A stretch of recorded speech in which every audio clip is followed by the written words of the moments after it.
Hi ಎಲ್ಲರಿಗೂ ನಮಸ್ಕಾರ. Welcome back to my YouTube channel. ನಾನು ನಿಮ್ಮ ಉಷಾ ಕನ್ನಡತಿ ಮಾತಾಡ್ತಿದ್ದೀನಿ. ಇವತ್ತಿನ ವಿಡಿಯೋ ಏನು ಅಂತಂದ್ರೆ, ಸಾಮಾನ್ಯವಾಗಿ ಹೌಸ್ ವೈಫ್ಗಳಿಗೆ ಇರುವಂತ ದೊಡ್ಡ ಪ್ರಾಬ್ಲಮ್ ಅಂತಂದ್ರೆ ಇದು.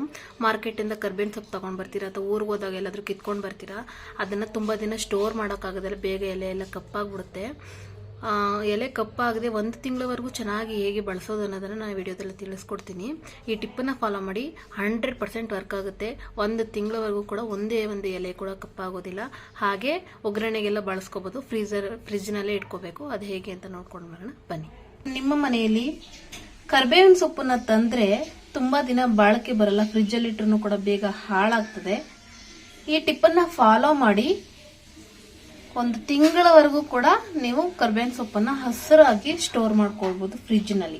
ಹೇಗೆ ಅಂತ ನೋಡೋದಾದ್ರೆ, ಮೊದಲಿಗೆ ಕರಿಬೇವಿನ ಸೊಪ್ಪನ್ನ ನೀರಿನಲ್ಲಿ ಚೆನ್ನಾಗಿ ತೊಳ್ಕೋಬೇಕು.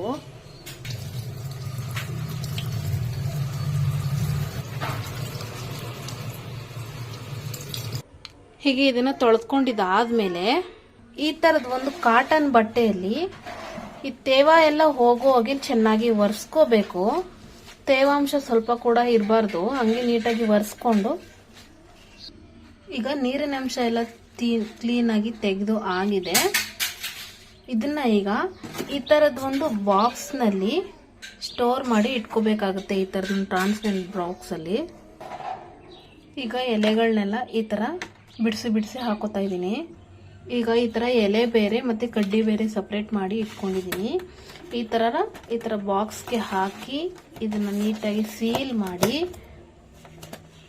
ನೀವು ಫ್ರಿಜ್ನಲ್ಲಿ ಇಡೋದ್ರಿಂದ ಮಿನಿಮಮ್ 1 ತಿಂಗಳವರೆಗೂ ಬಳಸಬಹುದು. ಒಂದೇ ಒಂದು ಎಲೆ ಕೂಡ ಕಪ್ಪಾಗೋದಿಲ್ಲ. ಓಕೆ, ನಿಮಗೆ ಈ ವಿಡಿಯೋ ಇಷ್ಟ ಆಗಿದೆ ಅಂತ ಭಾವಿಸ್ತೀನಿ. ನಿಮಗೆ ಈ ವಿಡಿಯೋ ಇಷ್ಟ ಆಗಿದೆ, ನಮ್ಮ ಚಾನಲ್ನ ಸಬ್ಸ್ಕ್ರೈಬ್ ಮಾಡಿ, ಲೈಕ್ ಮಾಡಿ, ಶೇರ್ ಮಾಡಿ, ಹಾಗೆ ಕಮೆಂಟ್ ಮಾಡೋದನ್ನ ಮರಿಬೇಡಿ. ಇದೇ ತರ ಹೆಚ್ಚಿನ ವಿಡಿಯೋಗಳನ್ನು ಹಾಕ್ತಾ ಇರ್ತೀನಿ. ಹೀಗೆ ಸಪೋರ್ಟ್ ಮಾಡ್ತಾ ಇರಿ. Thanks for watching.